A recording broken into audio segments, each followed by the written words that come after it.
This time we dive into the fresh water of the Rio Dulce, Guatemala.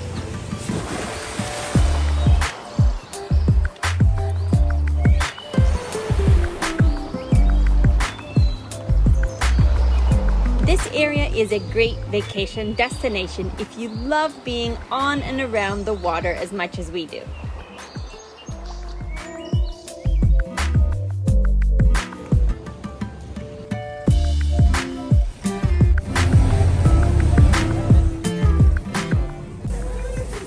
Bienvenidos a Rio Dulce.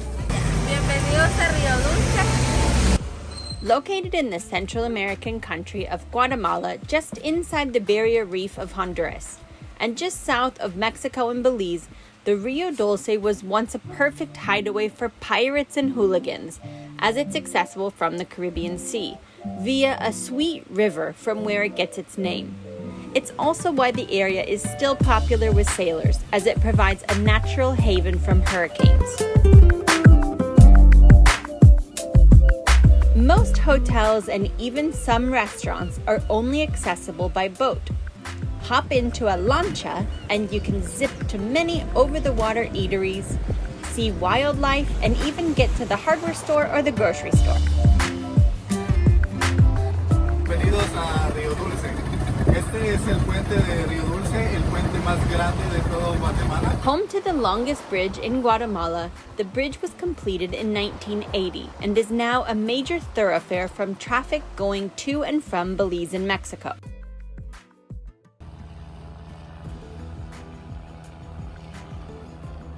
Standing on the bridge and looking east, if you floated all the way down the river, you would end up in the Caribbean, at the town of Livingston.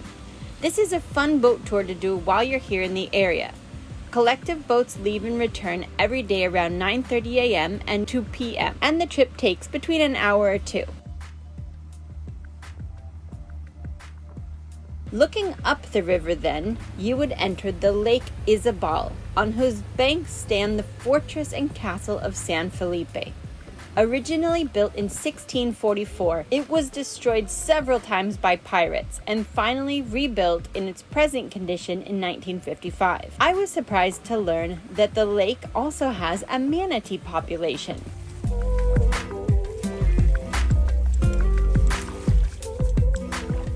There are lots of birds, monkeys, and even some crocodiles. Shoo! That ought to do it. We love taking some time and staying on the shores of the lake. You can go to Playa Paraiso if you're looking for a scenic drive or boat ride and then stopping to grab some lunch. Or if you have the time to spend a couple of nights, a hammock and some groceries are all you'll need to spend several days in one of the most peaceful settings imaginable.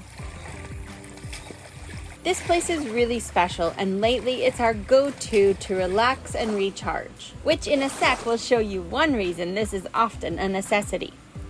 We also love that our dogs get to run to their heart's content.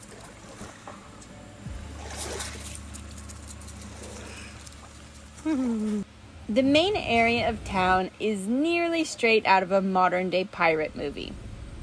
The main street is crowded and a bit difficult to maneuver because of the seemingly dangerous proximity of the passing semi-trucks, with the vendors selling everything from sandals to nuts to fresh produce. If you're here on vacation, you probably won't need to come to this area too frequently, but we're technically living here, I guess, at the moment, fixing up our sailboat to get ready to go travel by sea. So we're commonly doing errands in the heat and confusion. In a way, you get used to it, and it even becomes endearing. It's so hot and chaotic, and the first time we ever came here, I wasn't really sure. I was like, this is terrible, but I don't know why. It kind of grows on you. It's kind of fun to have to make your way through the chaos. Some things we have really come to love here.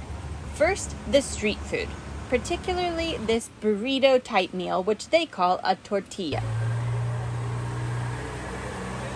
We've come to love the different ways they make michiladas,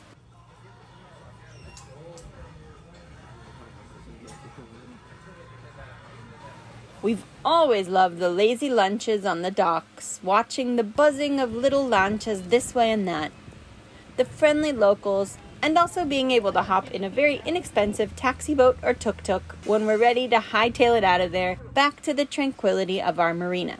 Whew. There's lots of places to stay here away from the hustle and bustle.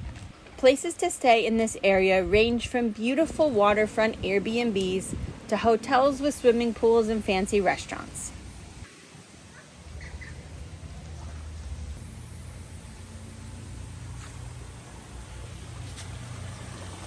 Pool time!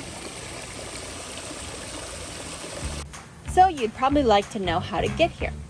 I wish I could say it was as simple as hopping in a bus or on a plane, which it is and it isn't. For starters, there are helicopters arriving pretty much every day, so if you can afford that, then I would say go for it. On the more accessible end, there's a nice bus line here with direct buses every day from Guatemala City for about $25. It's affordable and the bus has pretty comfy seats. They recline and you have power outlets so you can keep yourself entertained on the journey. However, it takes at least 8 hours. For about $100 each way, you could fly into the airport at Puerto Barrios. Quick tip, book directly with tag.com. Skip over eDestinos, whatever you do, as they are a third party and their flight insurance is a huge scam. Go directly with Tag Airlines.